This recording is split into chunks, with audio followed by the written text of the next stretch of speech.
Hello everyone, and welcome to another series of Leaders Connect. And we're so grateful that you have joined us. We pray that you have had a great week, and we want to invite you to today's topic, which is discovering your why.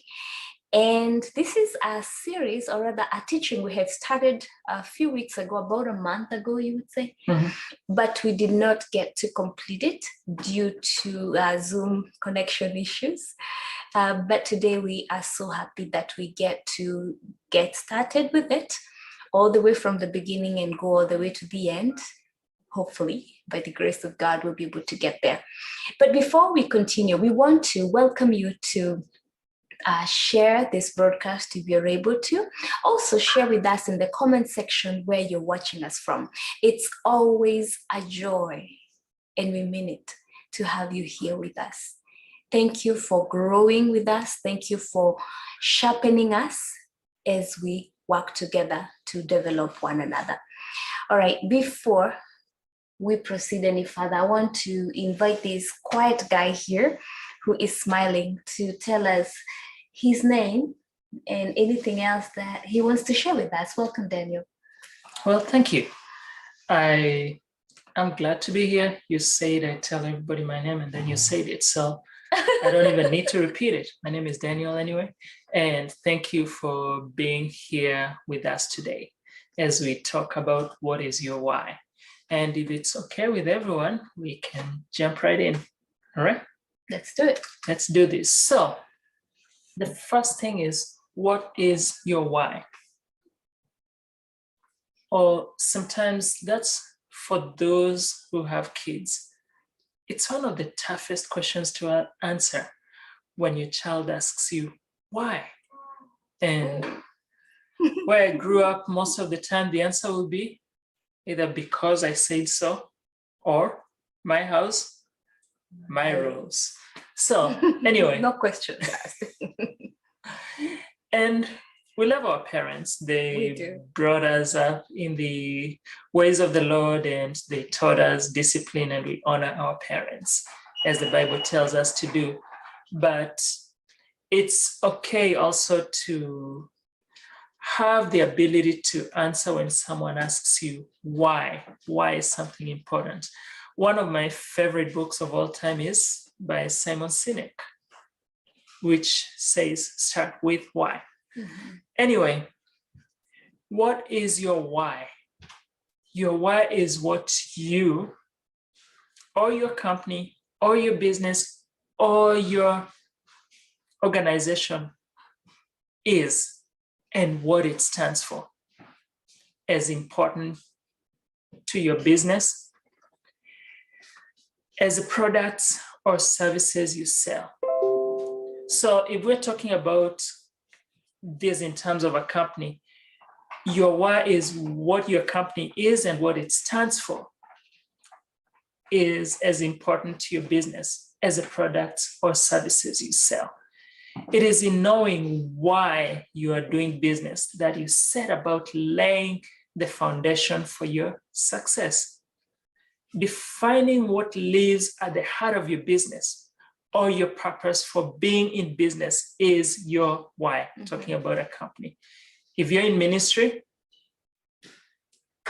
defining what lives at the heart of your ministry or your purpose, why did you go into that ministry, is your why. It is a fundamental belief that drives actions. Okay? When we work from our why, we are coming from a place bigger than our product, service, profit, or whatever it is that you use as your KPI, key performance indicators. You're coming from a place that's bigger than all that, because what you are offering has meaning and value. And it is in this value that we find our purpose, our why. Simply working towards a goal does not bring value to the effort. It is working with purpose and from an inspired place that we can attract and unite inspired team members, volunteers in terms of a ministry, congregation. Excuse me, got something in my eye. This is so good, I'm even crying. And your partners as well. So, are you ready to discover your why? Yay, I'm good. Finding your why. If you want to discover it, you have to go looking for it. You have to find it. Having a vision for the future is powerful, but it's even more powerful when you know why you're doing what you're doing. In the book by Simon Sinek, he talks about 3 questions: why, what, and how. How do you do the things you do? What are the things that you're doing, and why? Most of us start with what we are doing. We talk about how we are doing them, and then we finish by why we do it. How about you start with why you're doing what you're doing? The what and the how will fall in place. That's correct. Why is that? Pun intended. Because your why is a motivation that moves you towards your vision. It means being driven not by what you create or how you create it, but why you create it. Identifying your why takes determination, which involves taking a reflective look at your business or your organization or your ministry or your whichever organization, looking at that structure and asking yourself, what matters to me or to us the most? If we are here as a business, as well as a family, what matters to us the most? And what is the one thing that we keep coming back to? Okay. What would be lost if we ceased to exist? Why are we important to the people around us, those we serve in one way or the other? And why would anyone dedicate their precious time, energy, and passion for us? When you answer these questions, you are one step closer to discovering your why. So again, the questions are, what matters to me most? What is the one thing that I keep coming back to? What would be lost if I or this organization or this company ceased to exist? Why are we important to the people we serve? And why would anyone dedicate their precious time, energy, and passion for us? Okay. Anything to add? Any question, comment? It's so good, but I haven't cried like you yet. So then it's not good enough yet. So we will be looking at seeing your reflection, and I would invite this lady here to take us through that. All right. So things move very fast in the business world, and so fast that sometimes we forget to take a moment to look at our businesses, our ministries, and evaluate where we are and where we aim to go. Okay, let me bring it a little bit closer to home. Life moves very fast, and many times we forget to look back and see whether we are still on track. Or maybe we started, we took a detour and started taking a different direction.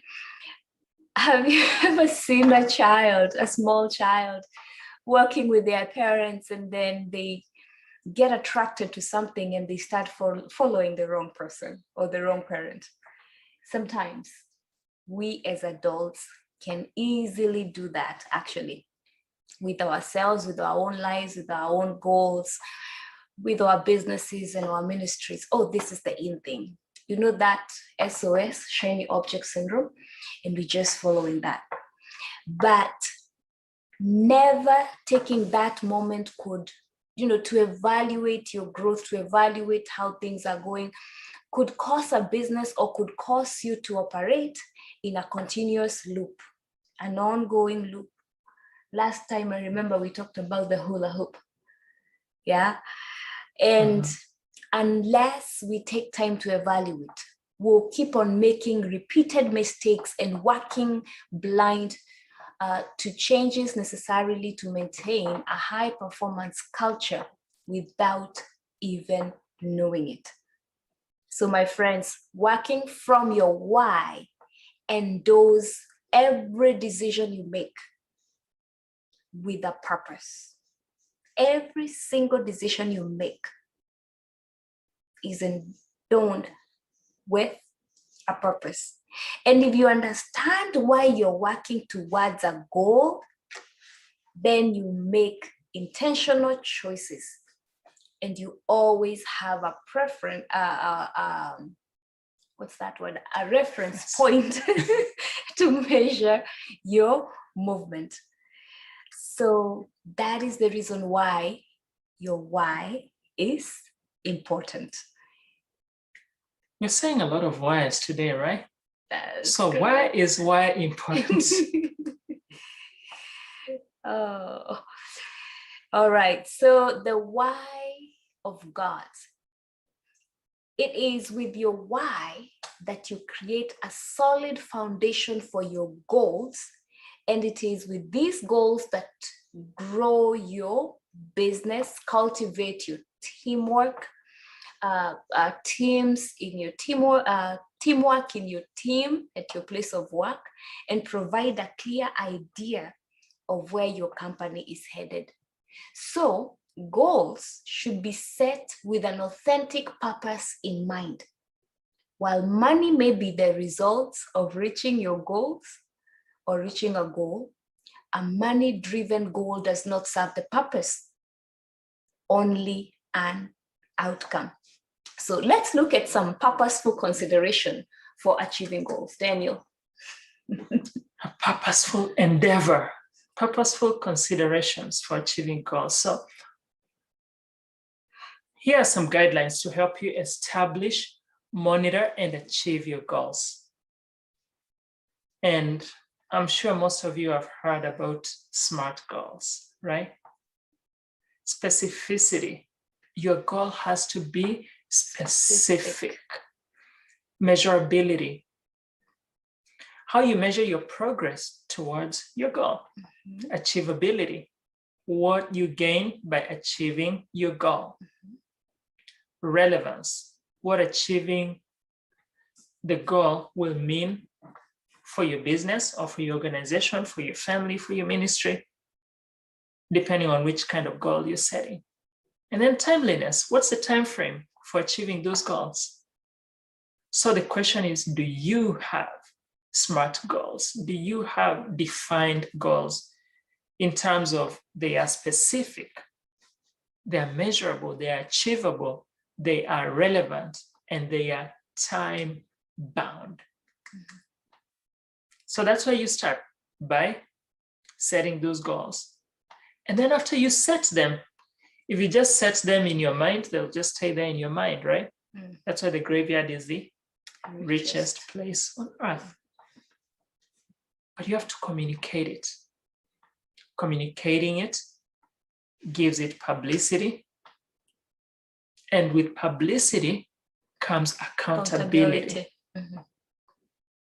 So, as part of identifying your why, or rather a part of identifying your why is sharing your purpose with others. And the best way to do that is to get it in writing. The Bible says, write the vision down, make it plain. SMART goals.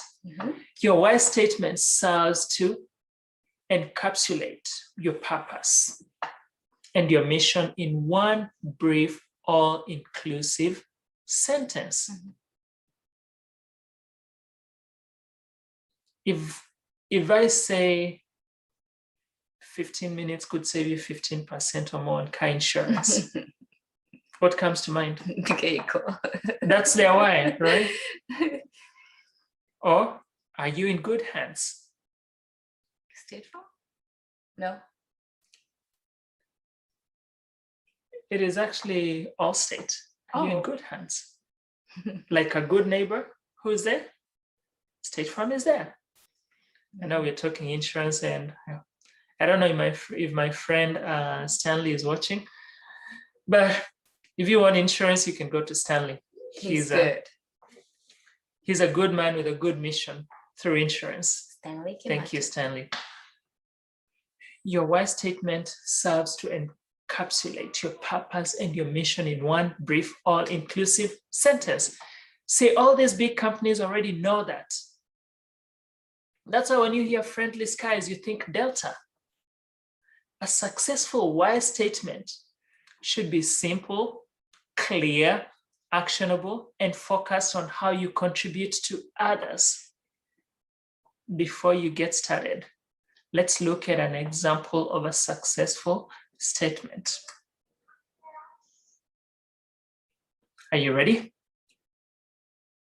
Your why statement includes your company's contribution or your organization's contribution and your impact. So here is a great format to follow. 2, then you add the contribution, so that, and then you add your end. It's kind of like writing a mission statement. Why statement, mission statement, 2 sides, same coin. So the final draft might look something like this: to engage and inspire people so that people are motivated to do something creative every day. How does that sound for a why statement? How does that sound to you?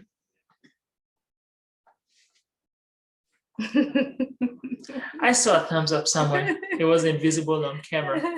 But when you think about that statement, to engage and inspire people, that is the why. So that they are motivated to do something creative every day.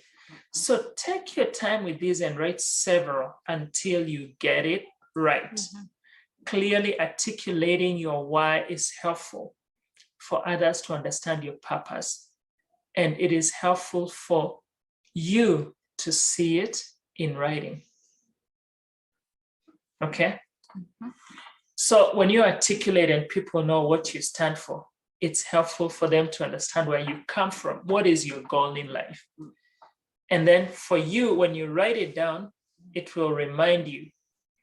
Anytime you feel like giving up, you'll see it and realize this is what I'm striving towards. This is what I am working towards. All right? So after you've done all that, you have to maintain it. And I'll ask this lady here to tell us about maintaining your why. I love that. I love that subtopic. Daniel, thank you so much for bringing us up to this point. You've shared things that I had not thought of. That scripture on Habakkuk. Habakkuk. How about a cookie? Yeah, cookie sounds good. Right about now. Oh my God, I had never thought of it that way.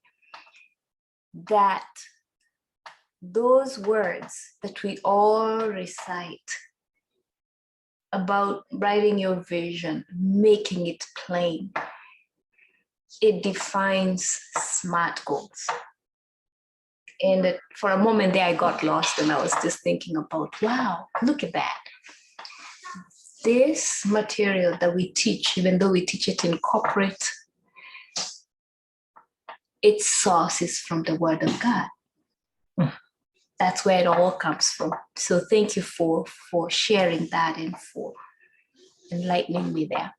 So maintaining your why, I love this.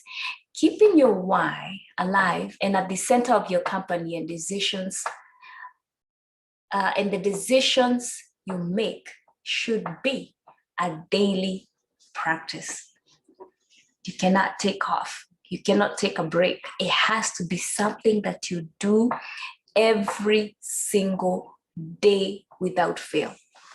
When I think of a disciplined man, someone I desire to become when I grow up, to become like, is John Maxwell. He says every day there are 5 things that he does without fail. It doesn't matter whether he has traveled outside the country. It doesn't matter whether it's his birthday or what's going on in his life. Every single day he does these 5 things. He will read, he will write, he will file, he will I forgot read, that. write, file, journal. Is that one of them? Reflect. Yeah. No, I think writing and journaling is the same. Look at us. We're forgetting it. Read, write, reflect, file, and I cannot remember the last one. Teach it? No, we'll find out and we'll share it in the comment section. Yeah, but he is one of the most disciplined people that I have, actually the most disciplined person that I have had the opportunity to be mentored by. And he does these things on a daily basis, regardless of what's going on. So your why should be embedded in every aspect of your life, in every aspect of your church, your ministry, your company, as it is how you talk about your company in your mission statement, and is represented by how you hire. We're talking about companies here, how you hire, collaborate with teams. And your why is your daily dose, or should be your daily dose of inspiration.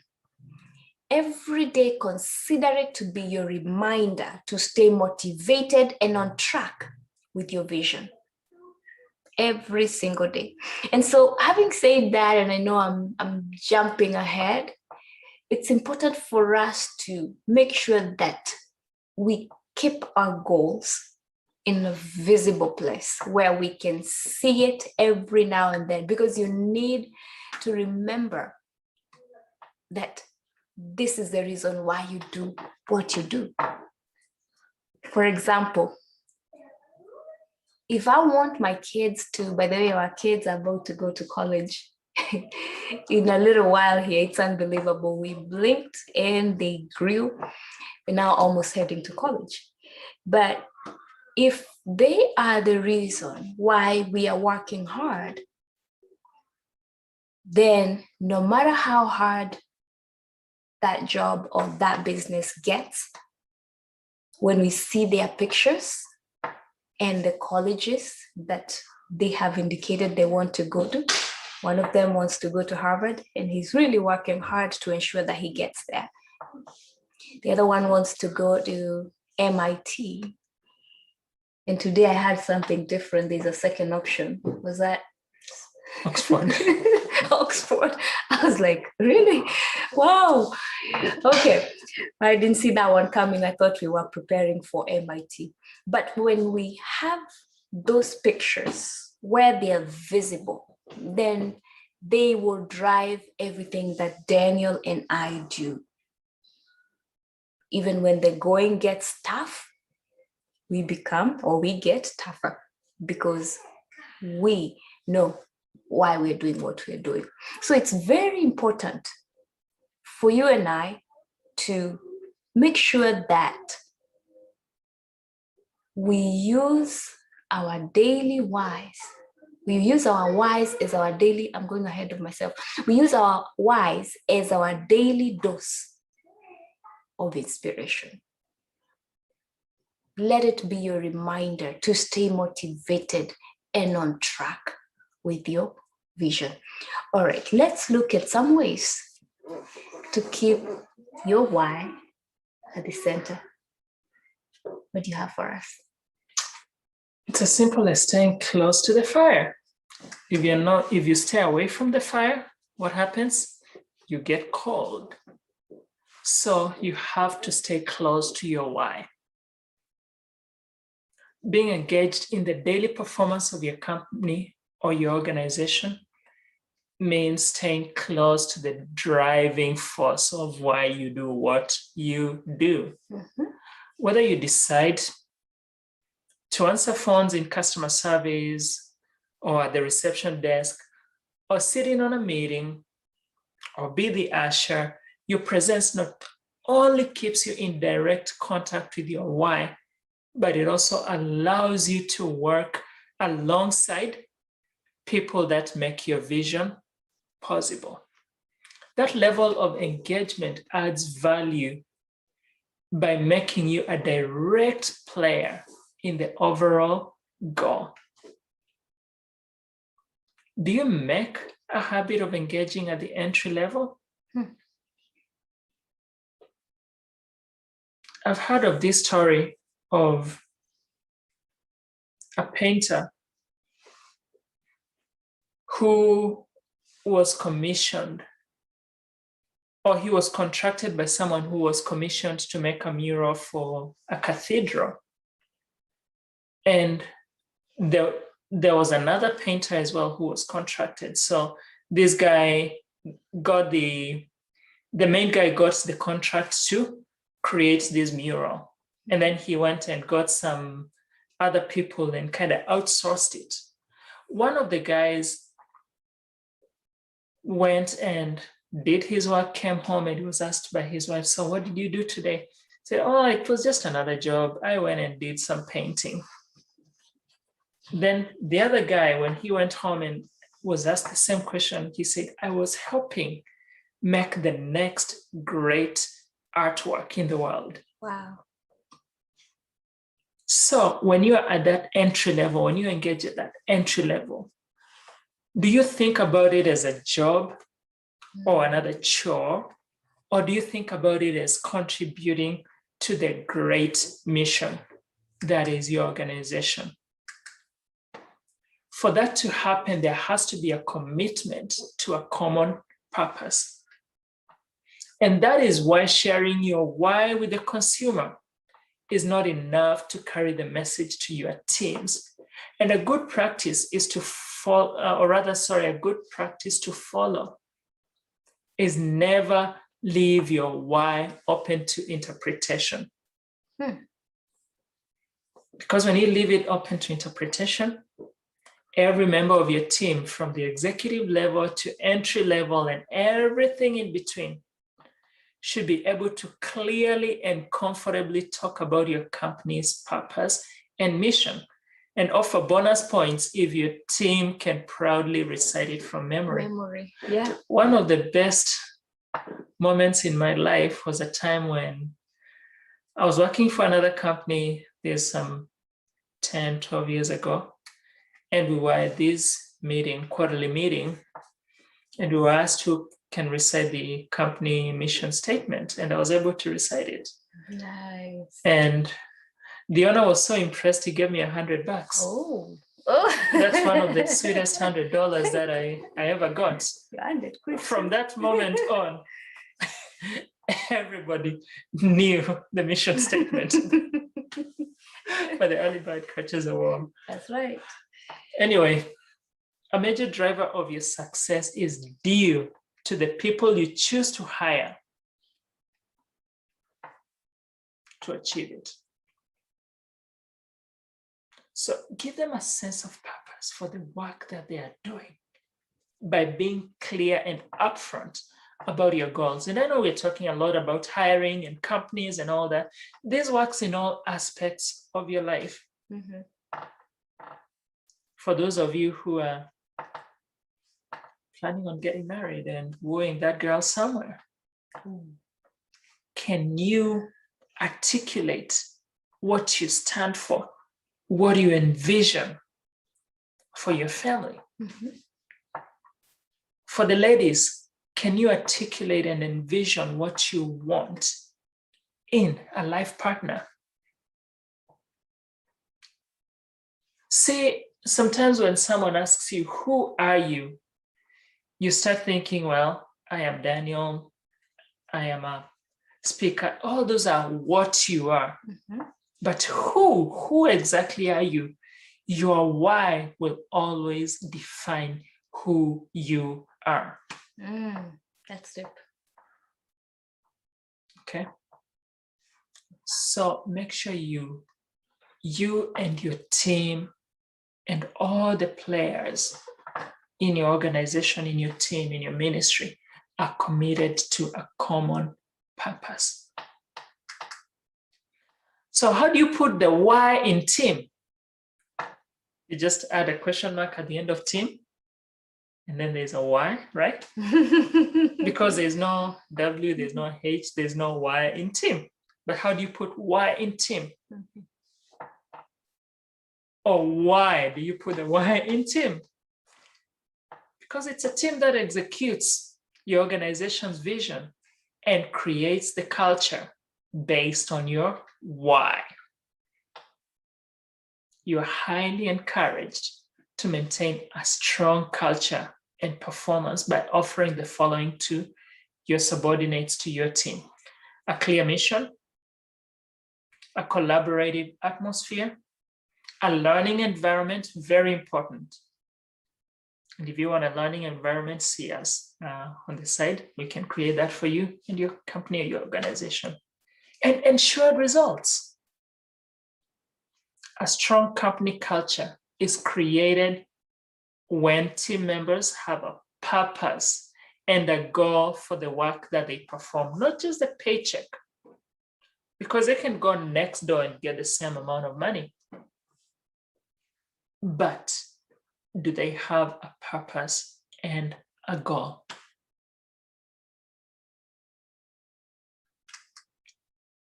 Are you a lifestyle by yourself? Are you communicating your why by how you live? And speaking of communicating your why, you have to market it, right? That's right. You want to talk about marketing? Oh, yeah. Well, let's talk about businesses just a little bit here, because we're in business, we're entrepreneurs. Many businesses market based on promotion. Okay, sorry, got distracted there. Many businesses. Sorry, someone is trying to call. Okay. Oh, distractions. Okay, all right. Now, where were we? Many businesses market based on promoting what their brands, products, or services do, in addition to how they created them, just what Daniel talked about not too long ago. And rarely do we see marketing based on why a business is promoting a product or a service. But really, consumers don't buy what you do or how you do it. They buy why you do it. Think about that for a moment. No one will buy what you do or how you do it, but they will buy why you do it. And you talked about that a few minutes ago, and I was just thinking about that. I had never seen it that way. Quite interesting. A lot of times we say who we are, but forget all that. Why do you do it? So setting yourself apart from other businesses in your niche by explaining your unique ability, your unique purpose, allows you to stand out, because you're telling the consumer a story. You're giving them something to believe in. And that makes you, or that makes what you're selling, more desirable.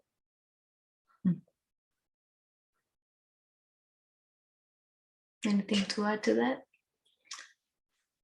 Yeah, the only thing I can add is, if you're talking from the business world, why do people line up for 24 hours to give the company that Steve Jobs started $900 of their hard earned money just because a new iPhone came out. And it's probably nothing that your current phone cannot do. Mhm. It's probably nothing better than a Samsung out there. And I know my brother Edu is a Samsung enthusiast. But why is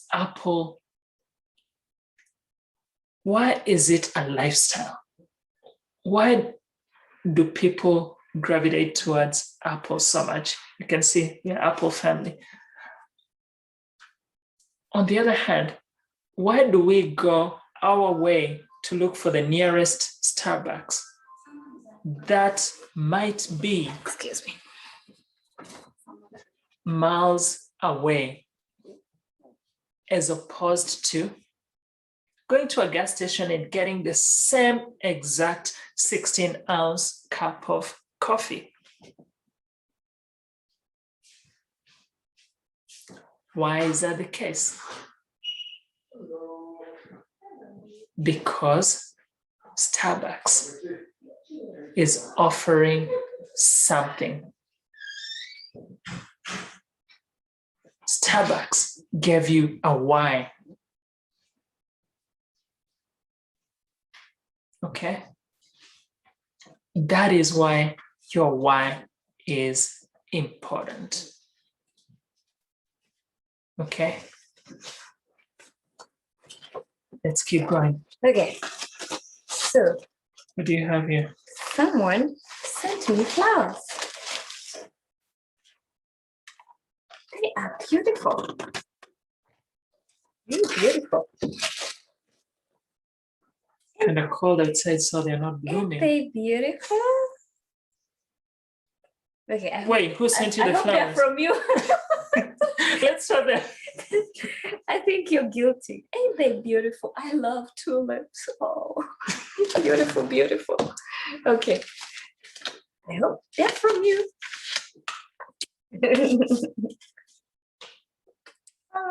Oh, I knew you were behind this. You're guilty. Happy birthday, dear. May this be the beginning of a great adventure. Great times await. Happy birthday, Daniel, Isaiah, Isaac, and Stash. Oh, thank you. Well, Thank you. her birthday is tomorrow, so happy birthday in advance. And that doorbell really interrupted. And they're So beautiful. moving on, let's.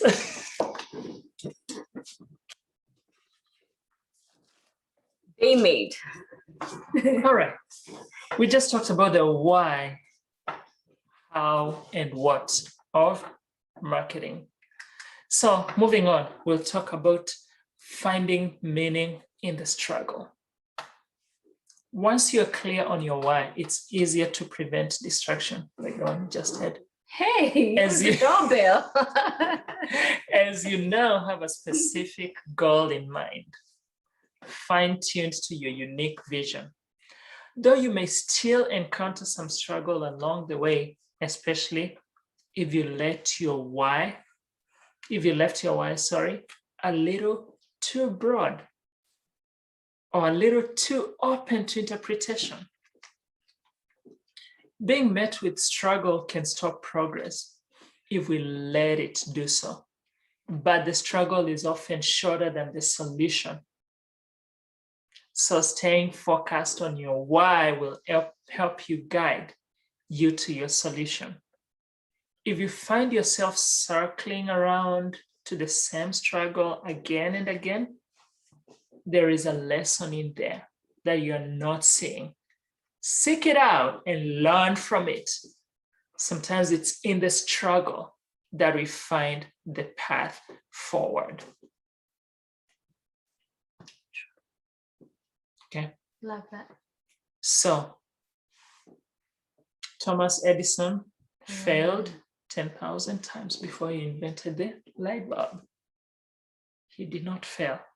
He found 10,000 reasons, or rather 10,000 ways how not to do it. The Wright brothers were not the most highly funded, but they had that determination. They failed many times. But when they took off, pun intended, boy, did they take off.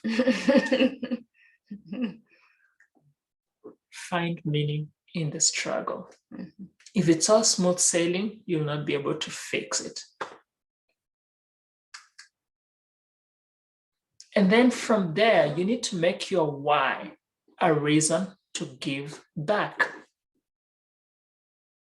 So running your company or your organization from your why means striving to make the environment within your organization a great, inspiring place for others.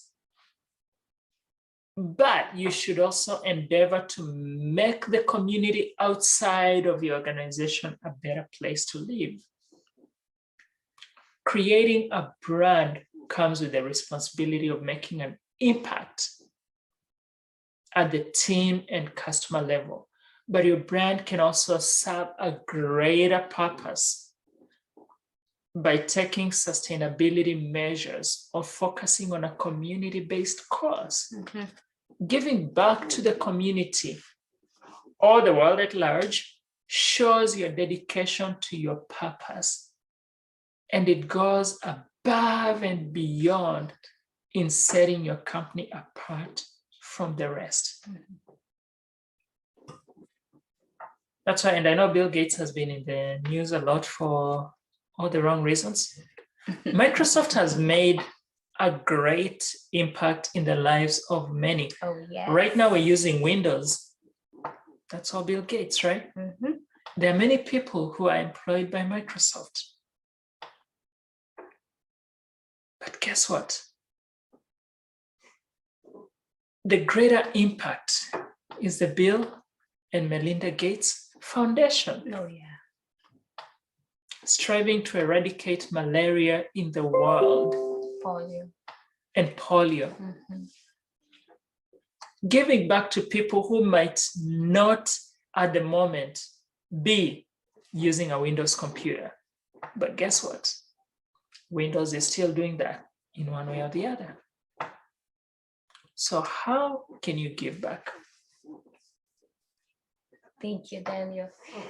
Start your research for a community cause with the following ideas to get you inspired. Align with your mission. All right. And find a cause that aligns with your why. I knew you were going to know that for sure. And I looked at you. And then partner with a cause connected to your product. And here's a good example. An example for this would be a company manufacturing glass, water bottles, getting involved with plastic recycling or plastic cleanup in the ocean. All right. Okay, how about get team members involved? Consider setting up a program that allows team members paid time off to get involved in community efforts.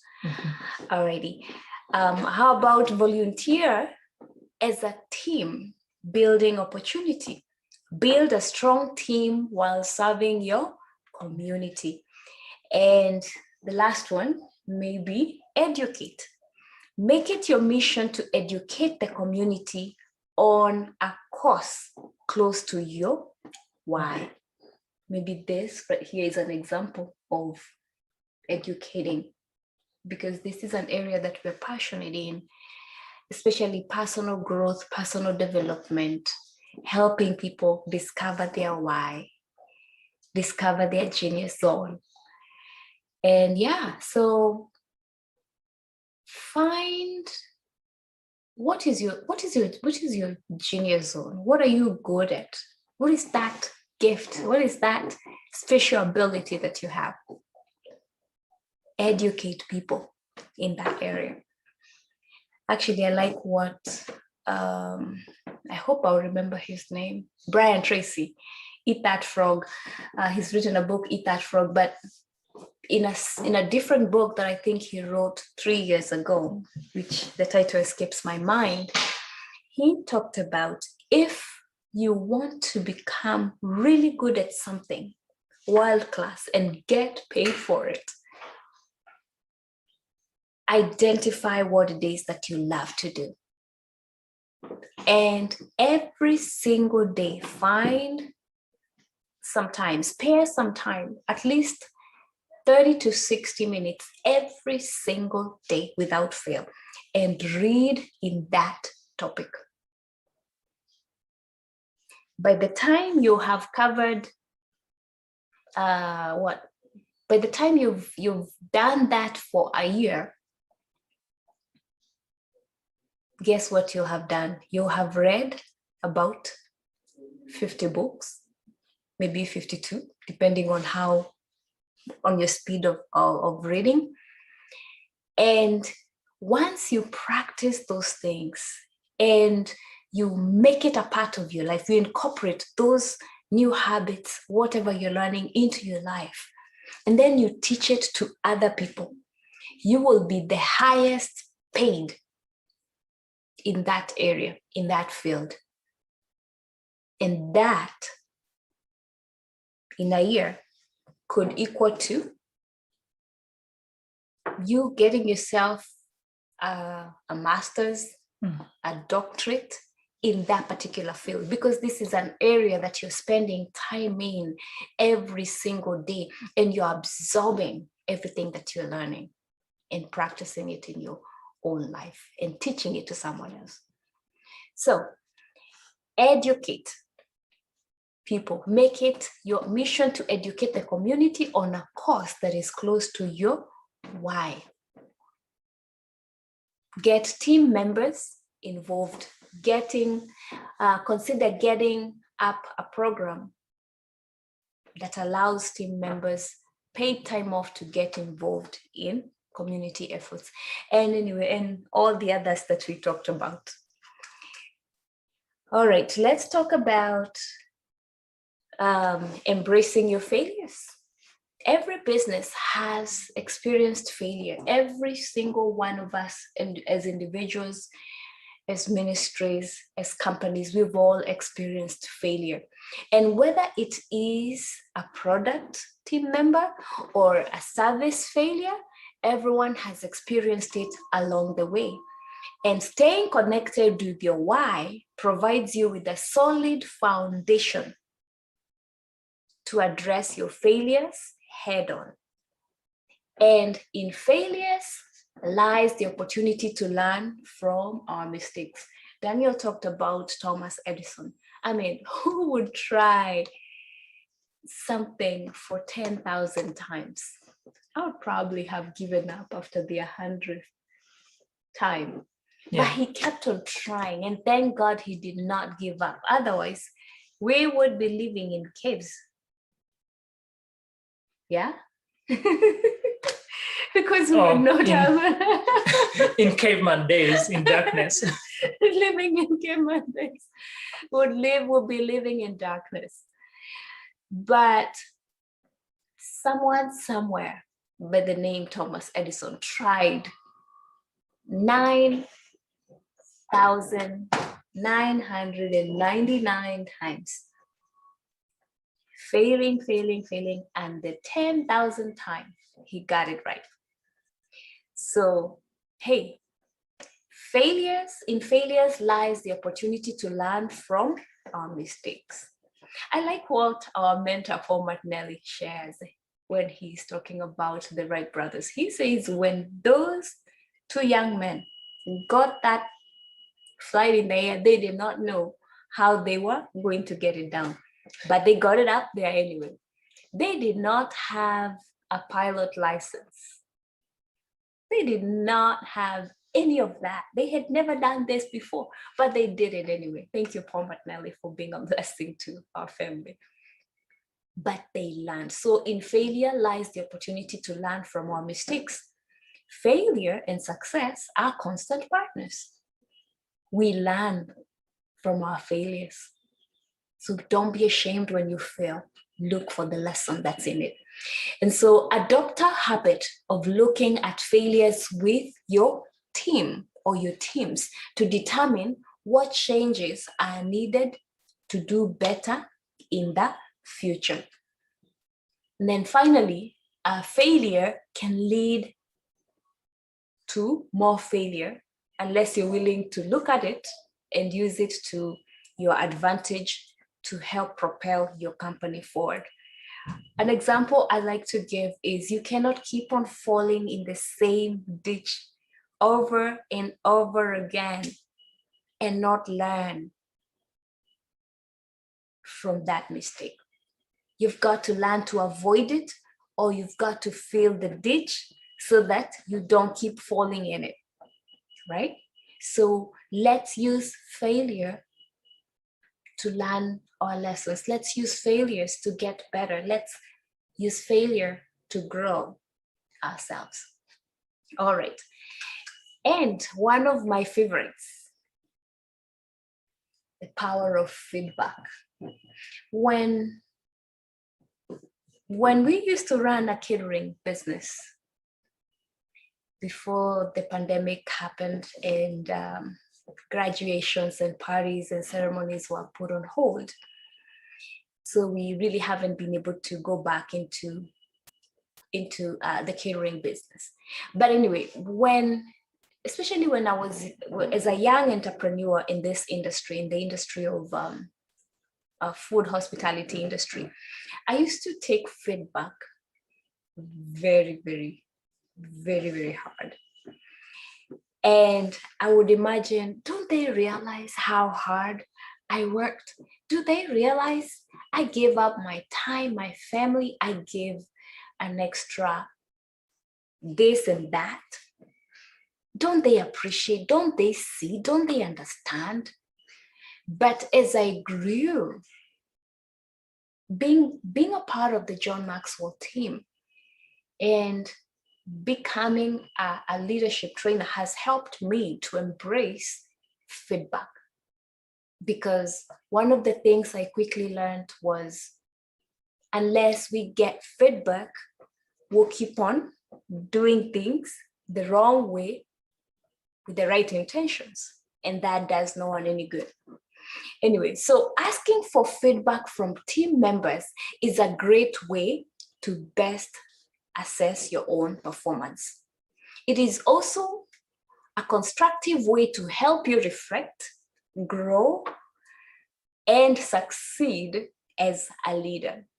We might have come across some leaders who do not take feedback very well, even when it's constructive criticism. They would just not take it. They feel it's an attack on them, right? But transparency, when it comes to how your performance is perceived, keeps you honest and focused on your why. When we started keeping a book or a file, a catering feedback file, after every wedding, after every graduation, after every corporate event, we would write down the feedback we got, good or bad. We started seeing growth. We started enjoying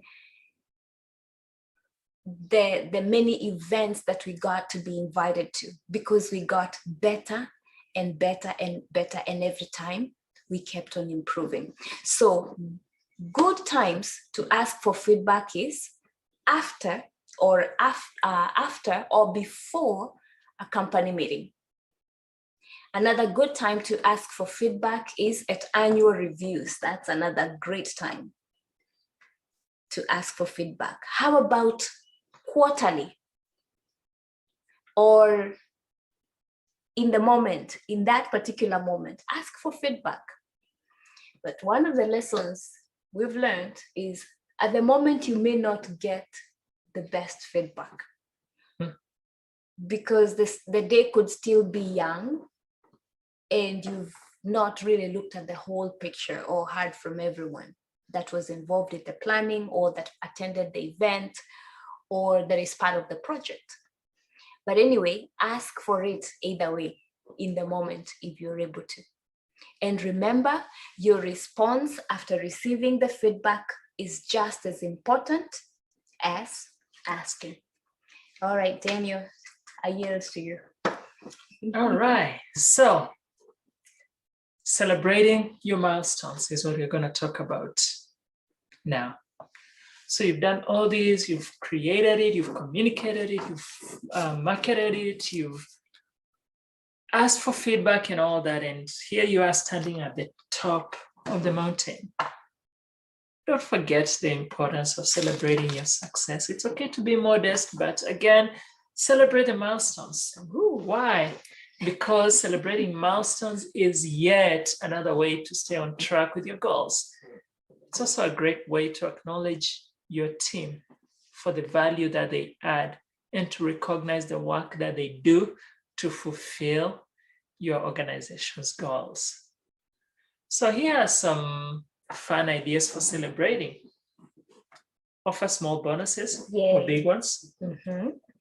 Have a family barbecue where you invite your team and their families. Create a special award for high-performing departments. Hold an all-organization town hall meeting to commend your team on their successes. And don't forget to celebrate yourself too. Yay! Let's go, go me. And you're off. That's about it.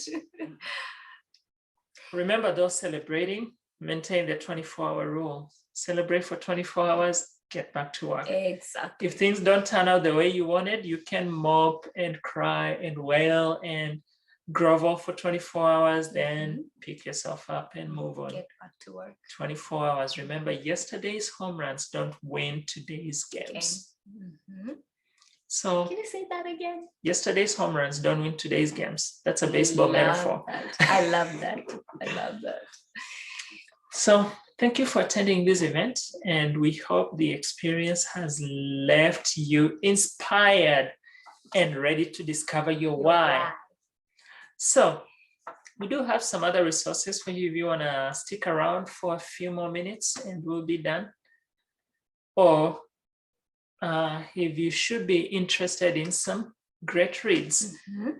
Some of the resources that we used are How to Find Your Why and Communicate Your Purpose to the World by Bokhari Dean. And we're going to share these upon request if you want some of these materials or some links to where you can get them.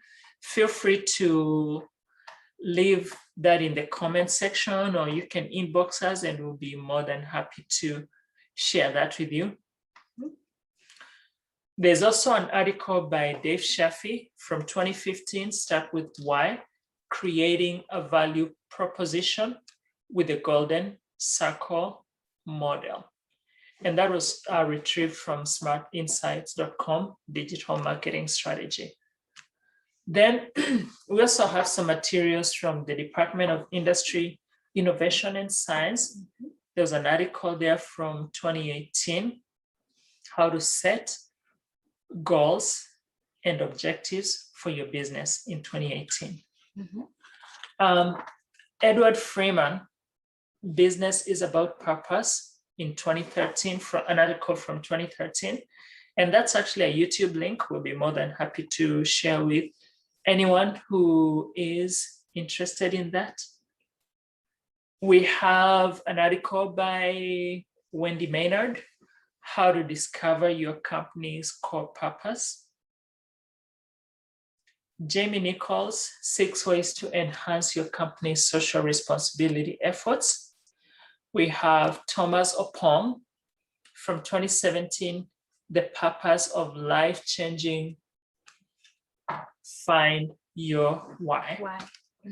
Simon Sinek, How Great Leaders Inspire Action. You knew Simon Sinek will feature somewhere. And of course, Find Your Why.